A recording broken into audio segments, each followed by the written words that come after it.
स्वागत है आपका दिव्य हिमाचल टीवी में। मैं हूं दीक्षा शर्मा। शाम के 6 बज चुके हैं और प्रदेश की तमाम खबरों के साथ हम आपके समक्ष आ चुके हैं। कई लेटेस्ट अपडेट्स आज इस बुलेटिन में हम आपके साथ साझा करने वाले हैं। देखिए, खासतौर पर बड़ी बात करेंगे राज्य सरकार के नए कदम को लेकर। ये सुप्रीम कोर्ट का दरवाजा अब राज्य सरकार की ओर से खटखटाया जा रहा है। सीनियरिटी से जुड़ा मामला है। दोहरा कदम सीनियरिटी के मामले में राज्य सरकार की ओर से उठाया गया है। हाल ही में शीतकालीन सत्र के दौरान एक बिल पारित किया गया है जो बिल्कुल सीनियरिटी न देने को लेकर ही है। कॉन्ट्रैक्ट पीरियड के दौरान ये सीनियरिटी नहीं दी जाएगी और दूसरा कदम एक और सरकार उठाने जा रही है। सुप्रीम कोर्ट का दरवाजा इसके लिए राज्य सरकार ने खटखटाया है। कर्मचारियों पर इसका क्या इंपैक्ट रहने वाला है, जानकारी आप तक पहुंचाएंगे। दूसरी बड़ी बात करेंगे आउटसोर्स भर्ती को लेकर, क्योंकि लगातार ये आउटसोर्स भर्ती का मामला उलझता जा रहा है। अब इसके बाद नया क्या मोड़ सामने आया है आउटसोर्स भर्तियों में, ये भी जानकारी हम आप तक पहुंचाने वाले हैं। देखिए, आयुर्वेदिक डॉक्टर एसोसिएशन ने मुख्यमंत्री से एक और मांग उठाई है। जल्दी ही मुख्यमंत्री से मिलने भी वाले हैं। किस संदर्भ में, ये भी जानकारी आप तक पहुंचाने वाले हैं। और बड़ी बात करेंगे नए नगर निगम नोटिफाई होने को लेकर भी। तो बारी बारी से ये अपडेट हम आपके साथ साझा करने वाले हैं। बुलेटिन के अंत तक हमारे साथ जुड़े रहिएगा। शुरुआत मौसम से करना चाहेंगे, क्योंकि भले ही आज और कल मौसम साफ बना रहने वाला हो, लेकिन कल शाम से ही मौसम करवट बदल लेगा। यानी कि ये 27 दिसंबर से मौसम करवट बदलने वाला है। 27 की शाम से और 28 और 29 दिसंबर को भारी बर्फबारी के आसार ऊपरी क्षेत्रों में जताए गए हैं। मध्य पर्वतीय क्षेत्रों में भी बारिश बर्फबारी को लेकर आसार बने हैं। इसी तरह से निचले जिलों में भी बारिश को लेकर आसार जताए गए हैं। साथ ही साथ शीतलहर की चपेट में ये निचले जिले आ सकते हैं। ये मौसम विज्ञान केंद्र की ओर से प्रेडिक्शन जारी की गई है। हालांकि अभी व्हाइट क्रिसमस का मौका पर्यटकों को मिला। सफेद नजारा हिमाचल प्रदेश का उन्हें देखने के लिए मिला और व्हाइट क्रिसमस का लुत्फ भी उनकी ओर से उठाया गया। लेकिन अब इसके बाद न्यू ईयर के लिए भी ऐसी ही संभावना बन रही है। बिल्कुल बर्फबारी के आसार जताए गए हैं। और अच्छी बात यह है कि 29 दिसंबर के बाद फिर 30 और 31 दिसंबर को मौसम साफ बना रहेगा। यानी कि पर्यटकों के लिए जल्दी ही सड़कों को सुनिश्चित किया जा सकता है, सड़कों को खोला जा सकता है। अगर कुछ एक मार्गों पर फिसलन भी यहां पैदा हो जाएगी तो ये मौका प्रशासन के पास होगा। विभाग और प्रशासन को यहां भरपूर समय मिलने वाला है सड़कों को साफ करने का भी। खासतौर पर टूरिस्ट डेस्टिनेशंस के लिए जो मार्ग जाते हैं उनकी हम जानकारी दे रहे हैं। हालांकि इसी बीच कुछ एक गाड़ियों के स्किड होने की जानकारी भी सामने आई थी, जिस वजह से पुलिस विभाग ने दोबारा एडवाइजरी जारी की है। उनका कहना है कि ऐसे रास्तों पर गाड़ियां ना चलाएं जहां पर बर्फबारी हुई हो, फिसलन हो या बर्फ जमी हुई हो। क्योंकि अभी देखिए, हाल ही में ये मामला सोलंग नाला का बताया जा रहा है। एक गाड़ी स्किड हुई जिसके बाद 8 गाड़ियां एक दूसरे से जाकर टकराई। बड़ा हादसा यहां पर पेश आ सकता था। एक वीडियो देखिए और वायरल हो रही है। ये कुफरी की बताई जा रही है। ठियोग से शिमला की ओर गाड़ी आ रही थी और पूरा 360 डिग्री में ही ये गाड़ी घूम गई है। तेजी से ये वीडियो भी काफी ज्यादा वायरल हो रहा है। भयानक वीडियो ही है एक तरह से, क्योंकि यहां भी बड़ा हादसा पेश आ सकता था। तो अपनी जान जोखिम में ना डालें। ऐसे सड़क मार्ग जहां पर फिसलन हो गई हो या फिर जोरदार बर्फबारी का सिलसिला शुरू हो जाता है तो साइड में यानी कि किनारे में ही, सड़क के किनारे अपनी गाड़ियों को पार्क करें। ये पुलिस विभाग की ओर से पहले ही हिदायत दी गई है। कम से कम ब्रेक लगाए, नए टायरों का ही इस्तेमाल करें। और इसके अलावा मौसम ज्यादा खराब है या विजिबिलिटी को लेकर खतरा बना हुआ है तो भी गाड़ी चलाने का जोखिम न ले। खासतौर पर पर्यटकों को यह हिदायत दी गई है। और ट्रैकिंग की प्लानिंग कर रहे हैं तो ठीक है, इस वक्त अभी भी आ सकते हैं, लेकिन 27 के बाद मौसम ज्यादा खराब होगा। खासतौर पर ऊपरी इलाकों में भारी बर्फबारी के आसार जताए गए हैं तो ट्रैकिंग करना भी उस मौसम में ठीक नहीं रहने वाला है। ये भी हिदायत दी गई है। विंटर कार्निवाल की शिमला में आज तीसरी स्टार नाइट है। देखिए कौन कौन कलाकार आने वाले हैं। इसमें एक किशन वर्मा है, एक अजय चौहान है, एक अज्जू तोमर है और सोनिया शर्मा है। ये अपनी प्रस्तुति देंगे। लोकल कलाकार ही बुलाए गए हैं। इसके अलावा कुल्लू, मंडी और ऊना के सांस्कृतिक दल भी आए हुए हैं अपनी प्रस्तुतियां देने के लिए। पिछले कल भी स्टार नाइट काफी ज्यादा हंगामेदार रही है, क्योंकि इस बीच एक वीडियो भी वायरल हुआ है जिसमें पर्यटकों के बीच ही लात घुसे चल रहे हैं। ये तेजी से वीडियो वायरल हो रहा है। ये देखिए, सैकड़ों की भीड़ वहां पर एकत्रित हुई थी, नाच गाना चल रहा था और उसी बीच किसी बात को लेकर अनबन हो गई 2 गुटों में। हालांकि दोनों ही पर्यटकों के गुट बताए जा रहे हैं, लेकिन पुलिस के पास ऐसी कोई जानकारी नहीं है, ना ही कोई शिकायत दर्ज की गई है। लेकिन वीडियो जरूर तेजी से वायरल हो रहा है। 2 से 3 मिनट तक ये झड़प का मामला वहां देखा गया, जिस वजह से कुछ लोगों में भगदड़ भी मच गई थी। काफी ज्यादा भीड़ क्योंकि रिज मैदान पर थी। मुख्यमंत्री सुखविंदर सिंह सुक्खू की ओर से ये निर्देश जारी किए गए हैं कि कोई भी पर्यटक झूमता हुआ नजर आता है कि मान लीजिए उसने शराब पी है, उसके बाद झूमता है तो सही सलामत उसे होटल तक पहुंचाया जाए, ना कि सलाखों के पीछे उसे भेजना है। ये पुलिस को निर्देश जारी हुए हैं और इसी का फायदा उठाते हुए कुछ एक पर्यटकों की ओर से ऐसी घटनाओं को अंजाम दिया जा रहा है। जैसे पिछले कल ही लात घुसे चल पड़े थे, भगदड़ मच गई। कई ऐसे लोग थे जो एंजॉय करने के लिए आए थे लेकिन घबराकर अपने घर वहां से वापस लौट गए। अभी वीडियो भी तेजी से वायरल हो रहा है और ये 10 से 12 लड़के हैं जो कि आपस में भिड़ते हुए नजर आए हैं। फिलहाल पुलिस के पास ये जानकारी उस वक्त पहुंची नहीं, ना ही कोई शिकायत दर्ज की गई, इसलिए बताना मुश्किल है कहां से ये लड़के आए थे, यानी कि किस राज्य से आए थे। लेकिन अधिकतर इसमें ऐसे लड़के वीडियो में देखे जा सकते हैं जिन्होंने पगड़ी बांधी हुई है, जिस वजह से ये पंजाब, हरियाणा, चंडीगढ़ या दिल्ली से संबंधित अभी बताए जा रहे हैं। तो ये लात घुसे चलने का मामला भी सामने आया है और आज कोशिश ये रहेगी पुलिस की कि शांति पूर्वक वहां पर एक तरह से माहौल बना रहे, इस तरह के झड़प भरे मामले सामने ना आए। एंजॉय करने के लिए लोग पहुंचेंगे तो ठीक है, नाच गाना होना चाहिए, लेकिन लात घुसे ना चले, इस तरह की कोशिश अब वहां पुलिस की ओर से भी आज रहेगी। एसबीआई कॉन्ट्रैक्ट वर्कर्स यूनियन की ओर से मोर्चा खोल लिया गया है बैंक प्रबंधन के खिलाफ। कांगड़ा में आज इन्होंने प्रदर्शन किया है सीटू के बैनर तले। दरअसल कॉन्ट्रैक्ट वर्कर्स का कहना है कि शोषण इनका हो रहा है, 5 बजे के बाद भी इनसे काम लिया जाता है, अपनी सेवाओं के साथ अन्य नियमित तौर पर सेवाएं इनसे ली जा रही हैं, जिसके बदले कोई ओवर टाइम भी नहीं मिलता है। और इसी बीच यहां अंधाधुंध तबादले किए जा रहे हैं बैंक प्रबंधन की ओर से। ये बिल्कुल गलत है, ये श्रम कानून का उल्लंघन है। अनुबंध श्रम अधिनियम 1970 के मूल सिद्धांतों का भी ये विरोध है। इसीलिए जल्द से जल्द इस तानाशाही रवैये को बंद करते हुए प्रबंधन को ये सभी तबादले रद्द करने होंगे। तबादलों को रद्द करने पर ही इनकी ओर से खास फोकस किया गया है कि अंधाधुंध तबादले हो रहे हैं और ये रूल्स के तहत यहां तबादले नहीं किए जा रहे हैं। तो इस बात से परेशान होकर इन्होंने प्रदर्शन भी किया, तबादलों को वापस लेने की भी मांग उठाई है और ओवर टाइम इन्हें दिया जाए, क्योंकि अतिरिक्त सेवाएं इनसे ली जाती है 5 बजे के बाद और पहले भी नियमित तौर पर रोजाना ही इनसे ऐसी सेवाएं ली जा रही हैं जो कि इनका काम नहीं है। इसका भी आज ये विरोध दर्शाते हुए नजर आए हैं। ओवर टाइम तो दिया नहीं और मामूली वेतन पर ही पिछले कई वर्षों से सेवाएं दे रहे हैं, ये भी कैजुअल वर्कर्स की ओर से यहां पर जानकारी दी गई है।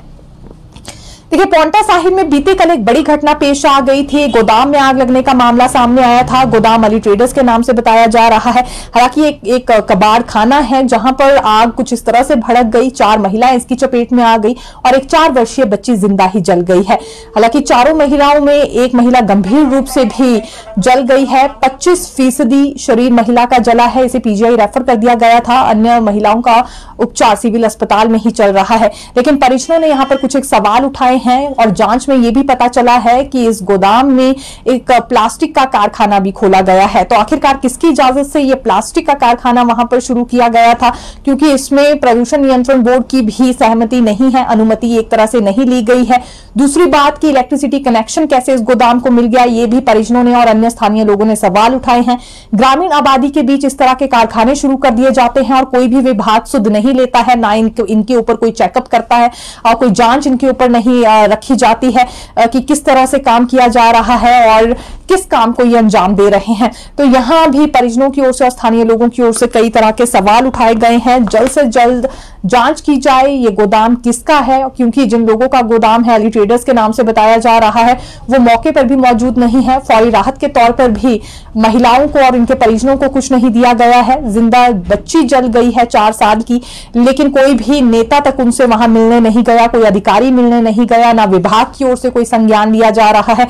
ये आरोप वहां पर स्थानीय लोगों की ओर से लगाया गया है। इनका यह भी मानना है कि पांवटा साहिब में कई ऐसे कारखाने खोल दिए गए हैं जिसमें प्लास्टिक का प्रयोग या दुरुपयोग किया जा रहा है और ये बिना अनुमति के ही प्लास्टिक के कारखाने वहां जगह जगह खुले हैं। इसकी जांच होना बहुत ज्यादा जरूरी है, ये चिंताजनक विषय है।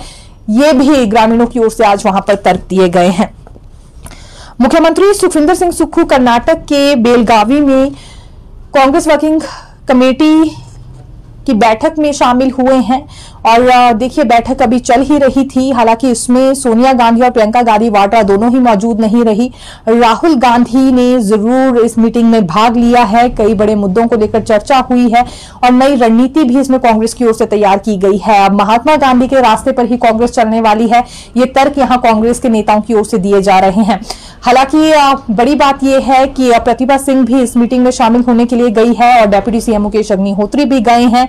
ये दरअसल पिछले कल ही रवाना हो गए थे और आज सुबह ही कर्नाटक में पहुंचे। उसके बाद एक रैली में भी इनकी ओर से भाग लिया गया और फिर एक कांग्रेस वर्किंग कमेटी की बैठक में भी शामिल हुए हैं, जिसमें हिमाचल के भी कई मुद्दों को लेकर चर्चा हुई है। मुख्यमंत्री सुक्खू इसके बाद दिल्ली लौट आएंगे और फिर केंद्रीय मंत्रियों से मुलाकात करने वाले हैं, जिसमें जीएसटी मुआवजा देने पर ये मांग रखने वाले हैं, अपनी बात कहेंगे। वहीं इनका कहना है कि रेवेन्यू डेफिसिट ग्रांट भी कम कर दी गई है, इसे बढ़ाने पर भी ये अपनी ओर से तर्क देने वाले हैं। लोन लिमिट भी कम कर दी गई है, तो ये भी विषय इनकी ओर से केंद्रीय मंत्रियों के समक्ष उठाया जाएगा।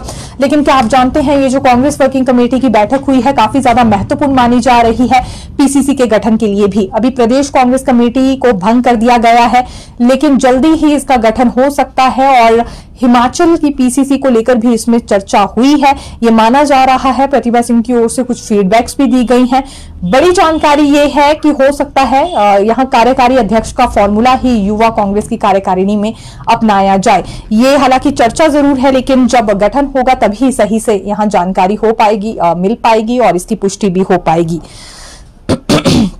स्कूल लेक्चर न्यू इकोनॉमिक्स में 3 अभ्यर्थी रिजेक्ट कर दिए गए हैं। तीनों अभ्यर्थी डॉक्यूमेंट वेरिफिकेशन के दौरान नहीं पहुंचे थे लोक सेवा आयोग के कार्यालय में, इस वजह से इन्हें रिजेक्ट किया गया है। वहीं जेईई का परिणाम घोषित कर दिया गया है। ये लोक सेवा आयोग की ओर से सिविल सप्लाई कॉर्पोरेशन के लिए ली गई जूनियर असिस्टेंट परीक्षा का परिणाम घोषिट हुआ है। 22 सितंबर को पेपर 1 पेपर 2 हुआ था। इसमें 88 अभ्यर्थियों को शॉर्टलिस्ट कर दिया गया है। डॉक्यूमेंट वेरिफिकेशन 16 और 17 और 18 जनवरी को होने वाली है और इसमें डॉक्यूमेंट ओरिजिनल लाने के लिए कहा गया है अभ्यर्थियों को। बाकी जानकारी वेबसाइट पर जाकर चेक कर सकते हैं। लोक सेवा आयोग के कार्यालय में ही ये डॉक्यूमेंट वेरिफिकेशन इनकी होने जा रही है। 5वीं और 8वीं के छात्रों के लिए एक बड़ा फैसला होने जा रहा है। ये केंद्र सरकार की ओर से निर्णय लिया गया है कि जो 5वीं और 8वीं की बोर्ड की परीक्षाएं रहती हैं, इसमें छात्रों को प्रमोट नहीं किया जाएगा। मान लीजिए कोई छात्र फेल है तो उसे एक मौका जरूर मिलेगा, लेकिन उसे एक मौके के बाद भी अगर वो उस विषय में फेल हो जाता है तो वो फेल ही कंसिडर होगा, उसे प्रमोट नहीं किया जाएगा। ये दरअसल अभी राज्य सरकार की ओर से यहां निर्णय लिया जाना है कि किस तरह से इस फैसले को लागू किया जाए, लेकिन नए सत्र तक का इसके लिए अब इंतजार करना होगा। कारण ये है जो समर क्लोजिंग स्कूल्स हैं वहां पर 5वीं और 8वीं कक्षा के बोर्ड एग्जाम्स हो चुके हैं। वहीं विंटर क्लोजिंग स्कूल्स में अभी 12 फरवरी के बाद परीक्षाएं होनी हैं और 31 मार्च तक रिजल्ट आ जाएगा। लेकिन ये प्रदेश सरकार को अभी फैसला लेना है और ये केंद्र सरकार द्वारा लिया गया निर्णय किस तरह से हिमाचल प्रदेश में लागू करना है, अंतिम मोहर इस पर राज्य सरकार की ही रहेगी। लेकिन एक बात इसमें क्लियर हो चुकी है कि पहले जैसे कक्षाओं में प्रमोट कर दिया जाता था कि 5वीं की कक्षा में कोई बच्चा फेल हो गया है तो अगली कक्षा में उसे प्रमोट कर देते थे। अब ऐसा नहीं होगा। अगर बच्चा फेल है तो 2 महीने बाद फिर से उसकी परीक्षाएं ली जाएंगी। 2 महीने बाद भी अगर वो फेल होता है तो फेल ही उसे कंसीडर किया जाएगा। 5वीं में ही उसे दोबारा से बैठना पड़ेगा। 6ठी में उसे प्रमोट नहीं किया जाएगा, क्योंकि इसका एक बड़ा असर हमें शिक्षा की गुणवत्ता पर देखने के लिए मिल रहा है। लगातार जो शिक्षा का स्तर है वो गिरता जा रहा है। और दूसरी बात यह है कि 10वीं और 12वीं के बोर्ड में फिर ये बच्चे फंस जाते हैं। वहां इन कक्षाओं को क्लियर करना इनके लिए बेहद ही मुश्किल हो जाता है। इसीलिए अब बच्चों को प्रमोट ना करते हुए अगर फेल हैं तो उन्हें फेल ही कंसीडर किया जाएगा। हालांकि एक मौका जरूर दिया जाएगा दोबारा परीक्षाओं के लिए। ये निर्णय केंद्र सरकार की ओर से लिया गया है, लेकिन अभी राज्य सरकार इसे किस ढंग से लागू करती है देखना रोचक रहेगा। नए सत्र से ही फिलहाल ये बदलाव हो सकता है 5वीं और 8वीं की बोर्ड कक्षाओं के लिए। देखिए, नगर परिषद हमीरपुर में भी आज एक जानकारी सामने आई है। कांग्रेस समर्थित अध्यक्ष को हटा दिया गया है। और देखिए, ये भी एक बड़ा सवाल आपके मन में आ रहा होगा कि कांग्रेस समर्थित अध्यक्ष था, लाजमी सी बात है अध्यक्ष के पद पर है तो कांग्रेस मेजॉरिटी में होगी, तो फिर क्यों इसे हटाया गया। तो पूरी जानकारी पहले तो हम आप तक पहुंचाते हैं कि क्या है। देखिए, इसे हटाने के लिए वीरवार को यानी कि आज के दिन अविश्वास प्रस्ताव लाया गया था और एसडीएम की अध्यक्षता में इसे हटा दिया गया है। लेकिन अध्यक्ष की ओर से पहले ही वोटिंग से पहले ही इस्तीफा दे दिया गया था, लेकिन उसके बावजूद भी वोटिंग करवाई गई और 4 ही वोट्स इससे पड़ी। इसके अलावा बाकी जो वोट्स थी वो बीजेपी के पार्षदों की थी। ये जो कांग्रेस समर्थित अध्यक्ष बताए जा रहे हैं ये पहले भाजपा में ही थे, लेकिन इन बिटवीन कांग्रेस में शामिल हो गए थे और कांग्रेस के यहां पर 4 ही पार्षद थे। तो जिस वजह से 4 ही पार्षदों की वोट इन्हें पड़ी और इस वजह से इस्तीफा भी इन्हें पहले ही देना पड़ा। इस बात को भली भांति जानते थे कि जो भाजपा के पार्षद हैं वो इनके विरुद्ध हो गए हैं जब से लेकर ये कांग्रेस में शामिल हुए थे। 2021 में ही दरअसल ये यूं तो कांग्रेस में शामिल हो, ये माफी चाहेंगे, 2021 में ये चुनाव हुए थे, उस वक्त भाजपा में थे और इन बिटवीन अभी कुछ समय पहले 1 से 1.5 साल पहले ही इन्होंने कांग्रेस में अपनी भागीदारी दिखा दी थी, कांग्रेस में शामिल हो गए थे।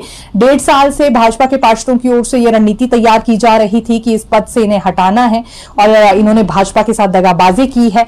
जब कांग्रेस की सरकार बनी तो कांग्रेस के ही समर्थित हो गए, कांग्रेस समर्थित अध्यक्ष के नाम से ही जाने लगे, तो ये उचित नहीं है। 1.5 साल से कोशिश कर रहे थे और अब जाकर अध्यक्ष को हटा दिया गया है। तो ये नगर परिषद हमीरपुर में वाकया सामने आया है। 1.5 साल से जो मुहिम भाजपा के पार्षदों की ओर से चलाई गई थी, आज उसमें जाकर कामयाब हुए हैं, ये कहना गलत नहीं होगा।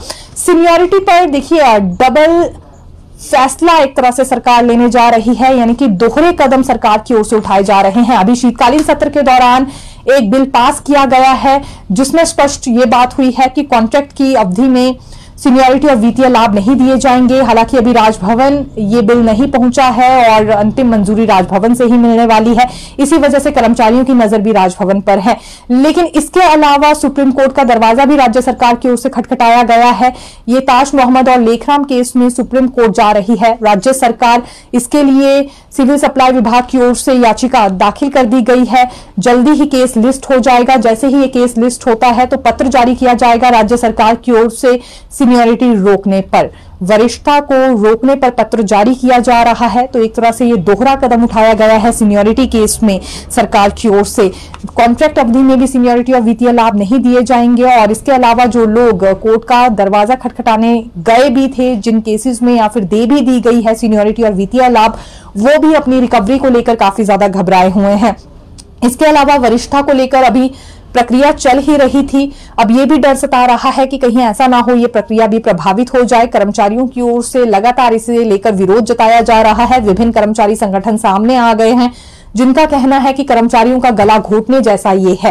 केवल कॉन्ट्रैक्ट वाले कर्मचारी ही कमजोर वित्तीय स्थिति के लिए जिम्मेदार नहीं है, तो महज इसमें कर्मचारियों को ही सजा क्यों दी जा रही है, ये भी उनका मानना है। और इससे पहले जो कोर्ट से ऑर्डर आए हैं सीनियरिटी के मामले में, उनका सम्मान राज्य सरकार को करना चाहिए, ये भी कुछ कर्मचारी संगठनों की ओर से हवाला दिया जा रहा है। कैबिनेट में फैसले के बाद राज्य सरकार ने नई शहरी निकाय नोटिफाई कर दिए हैं। इसमें सोलन के बद्दी और ऊना में नगर परिषद को नगर निगम में अपग्रेड किया है। इनमें नए क्षेत्र का विलय भी किया गया है। जिन शहरों की अब नोटिफिकेशन हुई है उसमें नए नगर निगमों के अलावा बनीखेत नगर पंचायत, ज्वाली नगर पंचायत, कुनिहार नगर पंचायत नई बनाई गई है, जबकि पौंटा साहिब, ज्वालामुखी और देहरा नगर परिषद में नए क्षेत्र शामिल किए गए हैं। देखिए अभी यहाँ डॉक्टर एसोसिएशन एक और सामने आई है। ये आयुर्वेदिक चिकित्सा अधिकारी हैं।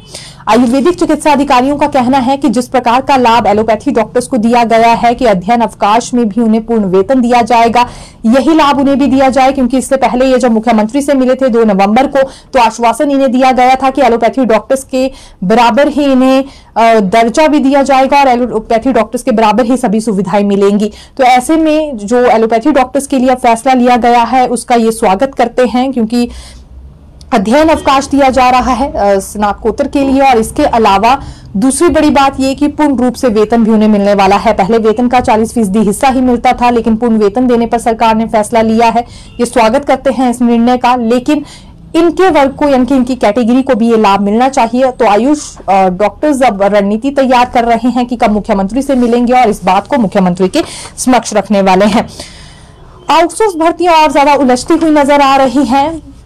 इसमें देखिए पहले जानकारी सामने ये आई थी, जो कोर्ट की ओर से आदेश जारी किए गए थे कि जितने भी कंपनीज हैं आउटसोर्स के माध्यम से जिनके तहत भर्तियां होती हैं उनका डाटा सार्वजनिक किया जाए, वो रजिस्टर्ड है या नहीं है। लेकिन अब माना यह जा रहा है कि ये जितनी भी कंपनियां हैं आउटसोर्स भर्तियां जिनके तहत होती है, अब इनकी स्क्रीनिंग भी करवानी पड़ सकती है। तो मामला और ज्यादा उलझता जा रहा है। जब तक भर्तियों का ये सिलसिला एक तरह से यूं ही जारी रहेगा या जो पेच इसमें फंस गया है एंटिटी भर्ती भी तब तक नहीं हो पाएगी, यानी कि ये स्टेज अब तक नहीं हटता है, एंटिटी भर्ती का करना भी काफी ज्यादा मुश्किल हो गया है। इस पूरे मामले में 31 दिसंबर को अगली सुनवाई होने वाली है और इलेक्ट्रॉनिक डेवलपमेंट कॉर्पोरेशन की ओर से या राज्य सरकार की ओर से जो तर्क दिए जा रहे हैं आउटसोर्स कंपनियों को लेकर वो कोर्ट अभी मान नहीं रहा है, तो अब स्क्रीनिंग ही करवानी पड़ सकती है जिसमें पूरी वेरिफिकेशन होगी कि ये कंपनी कब बनी थी, रजिस्टर्ड है नहीं है और किन नियमों के तहत इसमें आउटसोर्स कर्मचारी भर्ती किए जा रहे हैं। तो तमाम चीजों को लेकर अभी सवाल उठने वाले हैं। डाटा तो क्योंकि सार्वजनिक किया नहीं गया है आउटसोर्स कंपनियों का और लगातार इस बीच में भर्तियां हो रही थी। हालांकि अभी भी देखिए गेस्ट टीचर भर्ती को लेकर यहां फैसला सरकार ने ले लिया है, भले ही ये 2025-26 के सत्र में होनी हो। तो इसी से नाराज होकर पिटिशनर की ओर से कुछ और दावे भी कोर्ट में किए गए हैं, जिस वजह से अब एम्पेनल्ड कंपनीज का ब्यौरा भी मांगा गया है और इनकी स्क्रीनिंग भी करवानी पड़ सकती है। तो फिर मिलेंगे नई खबर के साथ, देखते रहिए दिव्य हिमाचल टीवी। धन्यवाद।